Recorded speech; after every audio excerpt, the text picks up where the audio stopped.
Nyaya yanetsa kumba kwedu yekuti tinaba mukuru wedu akaurayiwa mukoma wababa wangu 1978 inini handori kamwana asina angabereka. Saka baba mukuru wedu aurayiwa kudaro hatina kuziva nepaakaurayiwa nepaakaiswa nepazosvika takandokurawo chizwa kuti baba mukuru akaurayiwa baba waana tete. Saka tagara takadaro tichiri kumba uko vana vakwazi kutaurira kuti iwewo yairipo ngeyekuti baba mukuru wedu asati ashaika akaroora mukadzi wake anonzi mai Makinya baba akabereka kuti baba mukuru wedu ndiye first born, uyu ndiye second born, uyu ndiye third born. Saka baba mukuru wedu akazouya mumba mababa vangu vasikana akati munin'ina ini ndakarambana nemukadzi wangu, saka ndakabereka vana vavasikana basi apa ndakura. Saka ndikaramba ndiine vana vacheta ndisinawo mwana wekududzawo zita rangu pa ndikafa musha wangu warowa zvaiitwe kare. Saka baba akati hapana chakashata pa zvandine mukamukomana akati kurei nekadoko ini ndandiri kadikidi. Saka ndaakushukupa mukomana wangu mukuru unonzi Fungai. Iye akati mwana wamandipo zvikataurwa musha wese. Mwana akabva adudzwa zita rake Nyakubu iye baba mukuru aizi Njanguru Gilbert. Wabva adudza mwana uya ari kumwana wazvo. Wabva adudzwa kuti Njanguru Gilbert mukoma wake. Saka baba mukuru hanzi adudza kudaro uya vataura vana wake apa kuti uyu ndikarara ndisiripo ndiye baba wenyu, ndiye uchazoyarora renyu, ndiye unozotambira kuta hwangu kana ndafa inini. Achitaura vana wake hwangu watokura kufura isusu apa. Saka tagara pamukuru akusakatika 78 atsakatika hapana akamuona kusvikire 1988 tete wemumusha medu akabva abuda akati ndakaurayiwa kwamamiza ndini Gilbert Njanguru. Akarayiwa kwamamiza nekwamagadu Mairosi Magadu businessman wacho ndikushamba namhatisa. Saka adaro madzibaba ari kwakabva aenda kuna vanhu vaizwa kwaurayiwa neshairi wasvika ikoko tatatokurawo 1988 takaunyatsotoziwa. Wasvika kumamiza wakauya wakati isusu zveshuwa baba wedu akashaika asi basa iri baba akariita. Saka isusu taakuripa ngemukadzi nguva yairipa ngemukadzi nemombe nembudzi nerukweza kubika doko. Mamiza wakabva wanza musikana angaite 18 ipuku ma 17 years 18 years aizi Manyara kana wandoriwo muno pamwari unozvizwawo zvakaitika 1988 kuti vaunza mukadzi uya nemombe yawo tsvuku yakatengwa parazimba angaiti mamakore mairi nesaki renjera nembudzi nesaki remagwere.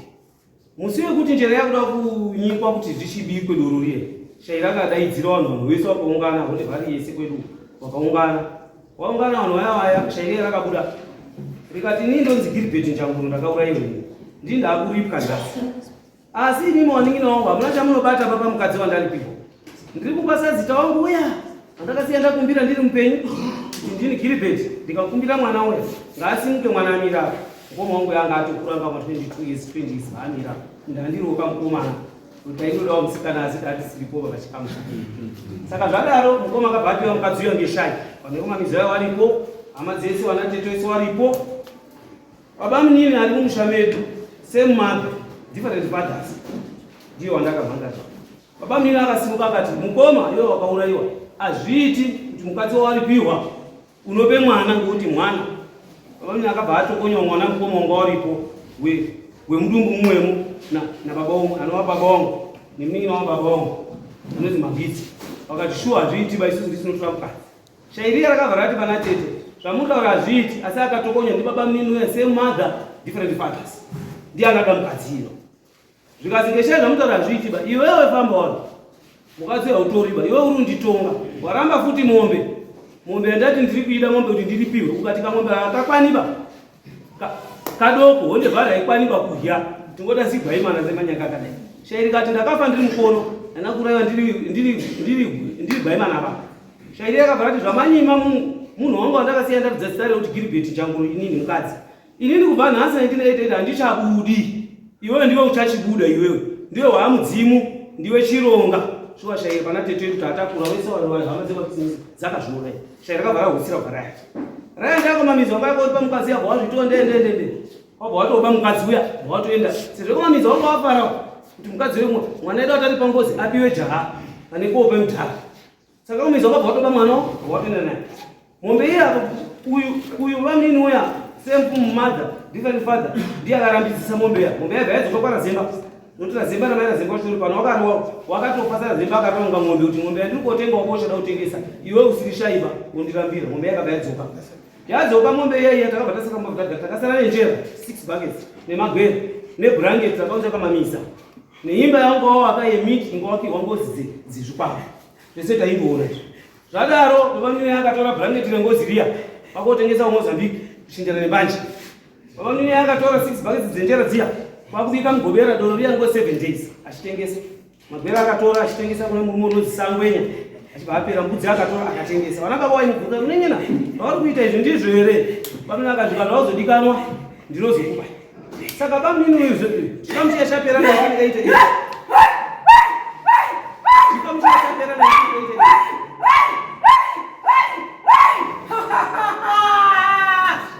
chikamuchiya chapera 1988 akabva bamini kuma 90s akabva asimuka akaenda kuna chiremba unonzi Masundudza akakoronga mishonga yekuuraya vanhu vekumamiza uya sisemu madha different fathers anotaura baba wedu anotaura vanhu vepakrisimisi akandopa mishonga yake yega akamutsa mudzimu mwanga iya yakamutsa zvikuzviye yamutsa bamini akazozodipa kamombe yekumutsa mukoma wako bamini akazvisira hama dzake anozobvisa pakamombe kaike kobhadharana ndochokwatana mabwadesa wakapera mabwadesa wakapera kuuraya vange nganga iya yakutaura kuti akandisenzesa kuenda kuuraya vanhu vekumamisa vanhu vekumamisa vaitatu pamwedzi anogamba akaendotora bambiri asi anga asikataurire hama dzese. Saka zvaenda kodaro isusu mabwadesa kabvaapera kufa vana baba vekuba hwaya ndimbuya ngozi mbuya edu akati paakabereka vana baba 4 vana baba vedu vari 4 sekuru edu akabva ashayika. Saka sekuru ashayika mbuya anga achiri mudiki pakorohwa kumwe musha ngozi wekwanavhaya watakafanana nawo mutupo kuti tinondobva pese kuchipinge asi tisikaziwaniba. Mbuya kwakutotiza mumusha pakrisimisi kwakuenda kororwepi kwaenda kororwa kwanavhaya ndokwakaenda koberekwa tete ungozi Tracy ndokwakaenda koberekwa tete unonzi hazvidikani kwabereka Motseka kwabereka Famba wano. Saka kwamini uyu mbuya waya arorwa mbuya waya akanga auzopiswa magaro ndibaba wewana wazorora mbuya wedu waya aigadzikwa pamototi wanonongobika achipiswa. Mbuya kwauzotiza kwauchidzoka kuwana wake wanowana baba wedu kadzika kwaupiwa sapu nzvimbo sapu kwauchimudza kuti apa ngepakrisimisi vanova pasekuru vedu vaya. Saka vana vaya vakaberekwa kwete kwakazororwa mbuya kwaya vari 4 vakabva vateera mhaiyo wavo uya kokura mumusha medu vachibva vanangabudira midzimu yedu vachibva vandokura vachindozviti tona krisimisi kusvikira patiri nhasi uno vana vatozviti nditona krisimisi. Saka vanotoenda kun'anga kotora mishonga yekumutsa vana vepakrisimisi. Isusu vana krisimisi ngoti vana vedu vakafa hatitaurirwiba kana kayakomangara akamamiza kwamambo kuno unotora manix door achiti ndiwo vana krisimisi achiuya nawo. Isu tinozwa nemagumboti munhu aenda kwamambo ndinozwa nemagumboti nyaya yatongwa. Saka zvadaro wekumamiza. Saka nyaya yatongwa kwamambo kuno bamini akazouya kumba akandi asvika kwamambo inini nyaya yatongwa ngemari ngei munhu akatanga kutaurira muzukuru mwana watete unobudiwa unozitabhariku kona unozitapiwa akati vana sekuru hamusuwirirana sei napamini tikatisipa pamini ari kutitiza ari kutitizira chini ungototora mishonga yekuisa mumusha. Isusu vana vepakrisimisi chaiwo hatitauriri. Iye ndiye mwana akwanavhaya kwaanototi kugadzwa sabhuku kuMozambique unotoenda kogadzwa kumba kwavo unozi kwanavhaya anotogadzwawo sabhuku zvinotoziva nyika yese zvinotoziva iye maanofamba unotofamba. Isusu sewana taisikaziva isu taitoti ndibaba munini wana baba aindoti paafunga kuda kukananana mukoma wake ndinozi famba wane jezi ai mwana yekusara kwakrisimisi tobvunza vana baba kare kaya zvinorewe uyu hani mwana yekwakrisimisi ba ngekwanavhaya. Saka achitinera achitaura mazuva atiri kundokura zvingozi zviya musazokane vana vari kuona andokura chinodhura. Saka tabva ipo papo pamini uya kwabva achisimuka vakazi chiremba mukotsa uya kwambona kora akabva andondenga ega ndinokutenda ichangamire nekubvumira kwamakaita unotora nhau. Takazozviona panhau kuti baba waya baba asiri kumba kwedu akotora zvemishonga yekudini yekumutsa zve baba wedu isusu asikatita takazoona pakaranganda ndo patakamuonera todaidzana sei hama munhu zvaakudara anoziya kuti asiri wekumba kweduba hama dzikati tichamubata chiti saka pakauyiwa kwamambo kunoko auya komangarano yekwamamiza kunoko mambo atonga kuti munhu aaripiya munhu aiti zvekukumwa ngetsoka endai modire mudzimweni saka ndo pakauya muzukuru vatitaurira vatazwisisa ngauye titaurane naye shuwa vanini akauya kumba kwedu isusu achikaumba kwedu takati unganidzai hama dzese achikaunganidza hama babamnini wedu anganidza hama patachibhuya babamnini sei muchititiza isusu tisoe kwakrisimasi akati ipapo wanangu ndirushaisha wanangu ipapo ndirushaisha babamnini tinonga tifambire pamwepo masoko enyu ngeenyu andida $500 mundipe imimi wana yekuti ndomutse futi kumwanga dakuuraya zvavanhu vekomamisa ini ndakati babamnini zvamuramba muri kuuraya vanhu vekomamisa kunga matsanga ise anozotiripira ndiani kuti iwe uri uda kuvhoterwa wouraya vanhu vacho achazotiripira ndiani iwona mamizi warupera makawapedza watakorongomuna pamwedzi wega wega saka toti ndiyero babamnini chanero yekuti tiripiwe inini ndinaye ngoti ndiri mwana wekwakrisimasi akandibvunza kuti chanero ngeyekuti iko ndikati chanzi yandinoda kutaurira babamnini yekuti isusu tiripiwe isusu ngeyekuti musha medu makrisimisi mune ngozi yakanyimwa umwe mujana porridge saka ngozi yakatambirwa ngemadzibaba edu ikaripwa ikapiwa tete wedu uyu akabereka wana wakomana 6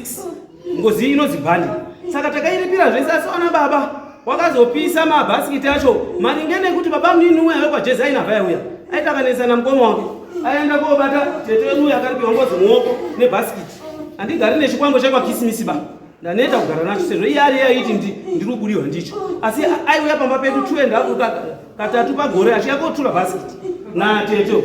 baba kwakuchizoti inini zvandiremera ndakupinda mupostori bhasikiti revharapiswa saka babamnini isusu ngozi yedu yekwakrisimisi yakauraya kwamamizi hatigoni kuripiwa ngekuti ngozi yedu iye iri mudondo mabhasikiti aya takapisa zviro zvaya zvese takapisa masorora zvese makapisa saka babamnini hambai tobate dziro imba yengozi yedu yeku ngotongatwa mudzimu wakaura pamusha medu hambai tobate dziro kuti atiregerere abatsire sekuru wake Gilbert akaurayiwa kuti aende koripa babamnini akati izvo zvezvo basi kwete potora moto ngati musatore moto ba iwe ndiwo moto mukuru shuwa takabva tasimuka inda ndiri kuenda kukabasa kangu marikisho wakaenda nanamukoma nawanin'ina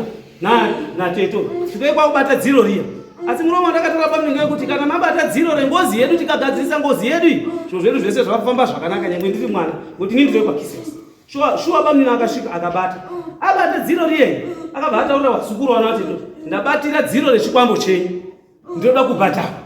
wana waya wakati sekuru mari tinaiwonepi imimimo muriwe mumusha muno wana kupa mari pakandoita 5 days tabata dziro rechikwambo chedu chiya tadira kuchikuwa ndo pakazwa kuti nekomamiza wauya akatofonera ini mukoma zvamakatira zviya mamuri right nekomamiza wauya inini ndiri bosha no babamnini ndiyo bazi nzira yekuti nekomamiza wauya tikatabata dziro iroro asi wauya kurozi kune munhu ari kubudiwa kwamamiza wari kurwara okay babamnini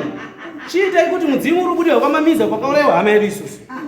uye uite sei kuzvitaurira shuwa takadaidzwa tese ukamainda ndimasa ndakabatikana kwamamiza wakauya nemari ya $20 yematenda ndawo babamnini akatambira mari yese inoperera mudoro harina chainoronga musha medu babamnini akabva achadza vanhu vekamamiza kuti ndinoda $500 yemuripo kuti makandipesera kwamambo mutasa wakapopera wakazi chipi 265 pane vamamiza vakabva vachadya kuti vanhu wese wakane contribution yekuuraya mukoma wangu ndinoda 2500 yemaexpensive ndiye yandinoda vekamamiza vakabva vabvuma tinoenda kotsvaga mari zvachiti chajai mari yekuuraya munhu babamnini akabva ati kune wese akabata ropa ramukoma wangu ndoda 2500 yemaexpensive ne10,000 yekuuraya mukoma saka vanhu vava i4 12.5 times 4 which means 50,000 ndiyo mari yakabva yachacho avo vakabva vaenda kutora kamombe kamukono kakura so chimbohafure pamaexpensive pacho kwabva kanzuhwa kamukono kaya $230 kubva mumaexpensive imwe mukaenda kosara 270 US plus 10,000 inini andiri kubasa zvese ndaizwa ngefoni ndazofonerwa ngemhuri yese yakati mukoma matirasa ndimawana kisimisi masara nababa watakapiwa mari babamnini akabva atora yese akati imimi wanaonya kufa imimi makaurayirwa baba wanyu handikupi kana sendi ngoti inini ndini ndaifambire chinyi mukoma kuti abudiwe kuti aone kuripwa imi ndakabva ndaisa question mark yekubvunza kuti isusu tinozofanirwa kutotorawo mashure menibhodzi ndimi wana wemufi hatifaniri kupamba baba isusu zvikuita baba izvi ari wrong babamnini akabva ati mombe ngaitemwe tigye nyama zviro ngezvangu idzi mombe yakabva yatemwa akapo mure kumba kweli akapiwa onekwa kisimisi chaiwo wakapiwa tuma half kg mturu weng'ombe imwese basa naye nemukadzi wake wachiti matumbo ese atohwiba ngezvawakuru wakuru ndakauya inini ndikazobvunza baba munini muri kuita ndaya matini munoda kutora 2.5 times 4 10,000 plus ng'ombe dzamakahedza akati ndikuti ndakashandisa mari yangu wanawa kufa kwakaita baba wavo ndaiwabikira chikafu ndaiita sei asi chindishamisa pakafa baba mukuru wedu uyu akabhinwa baba munanga ari kwamatsangaisi akazotoya ndatokura inini haana kumboona nekufa kwababa ndakabva ndabvunza kuti baba munini chamuri ukanya kwamamiza kuti murikutanga kuda mari munhu uyu ane 49 years afa munhu ane 49 years afa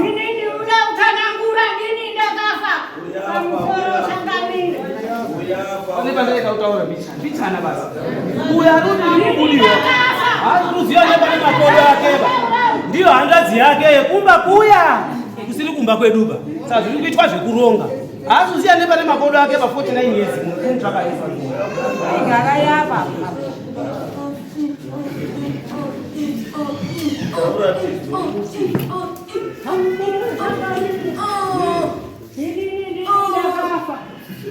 wanangu waruda uwandiwa hawa wanawa wakati uyu utanangura mwana imunu unongo wakatera umasure mwangu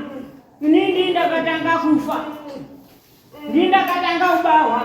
baba mwana uyo iva abawa paine mti uyu baba wake uyu saka inini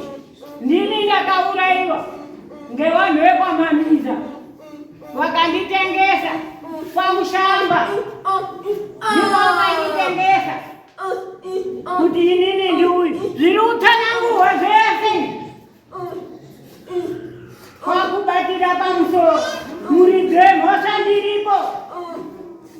changamire ndakafa asi ndiripo inini wanavo vari kuti uyu uruzi kwati ndi mwana enhaka mwana enhaka isisu isindakazobasango uyu baba wakaroora mukadzi wake aroora mukadzi wake wakachidotaura kuti iwewe pauyu shatai navhaya urutawo ndiye wakazobvisa mwana wake ekugara nhaka umba mwani mwababa umu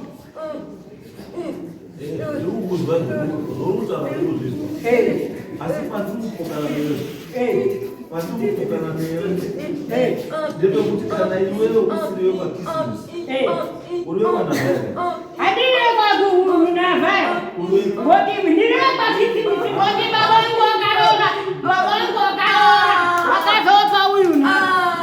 mwana kwanavhaya vamukona vakavahoriyawo watatu mutigaya navhaya uyu krisini zvirutaurwa kuti wakazouya kunyemerwa inini ndini mukuru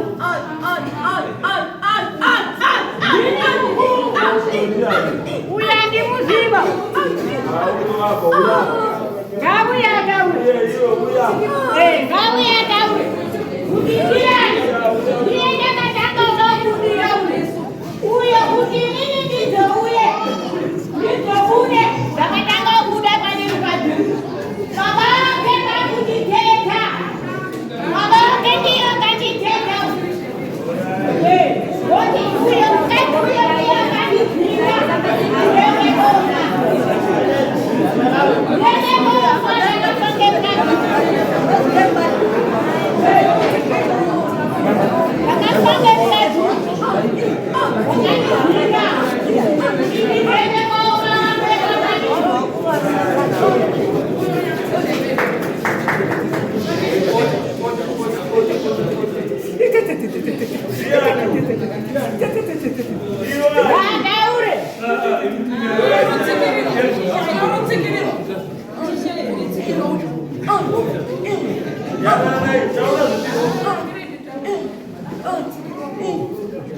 Taura ndiani Taura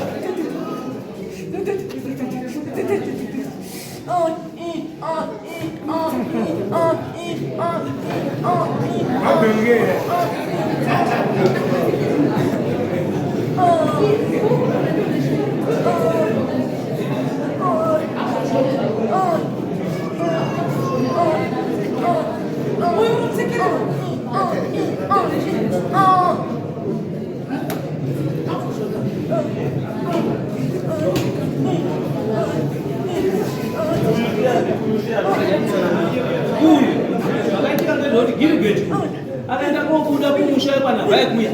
kuna tete unozi tete mairazemba kutori pano mwana wacho abuda kwakati mudzimu unenge kwakismisi handi wekwetuka kwana vai hatina kukamana wapa wakauya mudzimu una wakabudiwa ukatora kapu yemvura jompire mvura maya wangu anga asikadaibe ukatora jompire mvura bva wakusuta ndandatokureni wakumupaizira maya asikabudi akati mudzimu handi wekweduko ndewekwakismisi musawapaiziwa mhaiya wangu mvura ndo musawabhatanga udai maya wangu akaita 3 years achidai baba munini uyu sezvo ariziva kuti kuda kunyamani wakutora tete wakakumba wepajezera wakuenda kuanga kumozambiki kuenda kotenga mudzimu wedu kuti uende kubva kwangu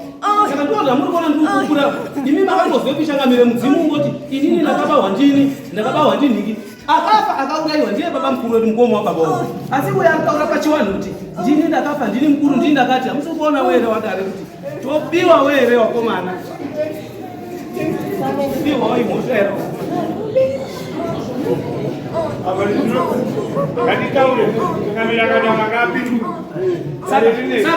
saka uyu inini handiri kuti nditi ndiye Gilbert asiri Gilbert kutouya kuno kuti ubatira pane vanhu kuda kudzingirwa imbwa saka isusu toda kubatsirwa kuti zvinobuda zvese tinotaura ndiye mubvuri wemunhu wese maita hei changa mudzimu wabuda ukabvurwa unotofana kutaura nachake akasataura saka takagarire tobatsirana sei handina kuunza midzimu inini kuno kundauya kuti nditsanangure uchakuko wekuti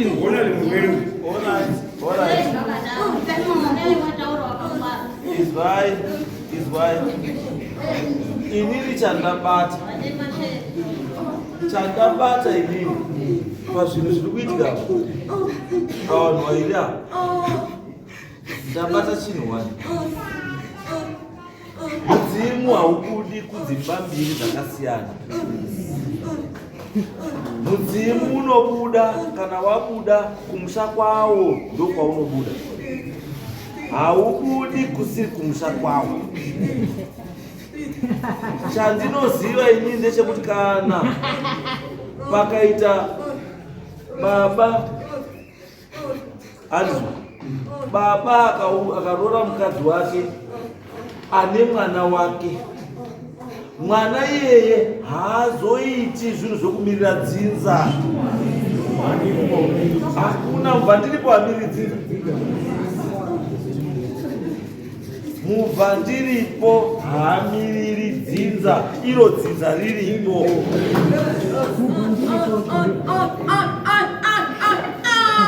hazviiti because apa makataisana muri tura iwo rutaura uyu hasi kutaura asi mese muri kubudiwa nechinhu chimwe chete sei uyu hasi kutaura ngataure sei uyu hasi kutaura uyu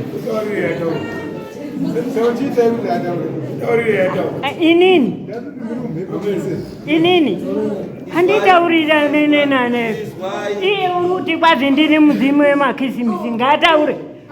inini ndiri mubvandabarwa ndiri utauriti hapana mubvandabarwa idhiri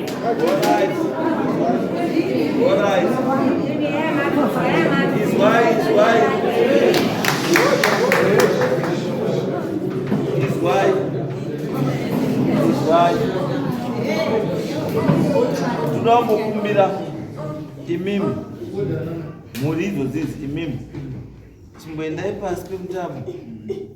ndichauya ipapapo endai pasi pemutabo ndichauya nomwe munhu ipapapo ndoda kuvherifaya kuti ndoona kuti mudzimu chaiwo wemusha pakati peuyu neuyu ndeupi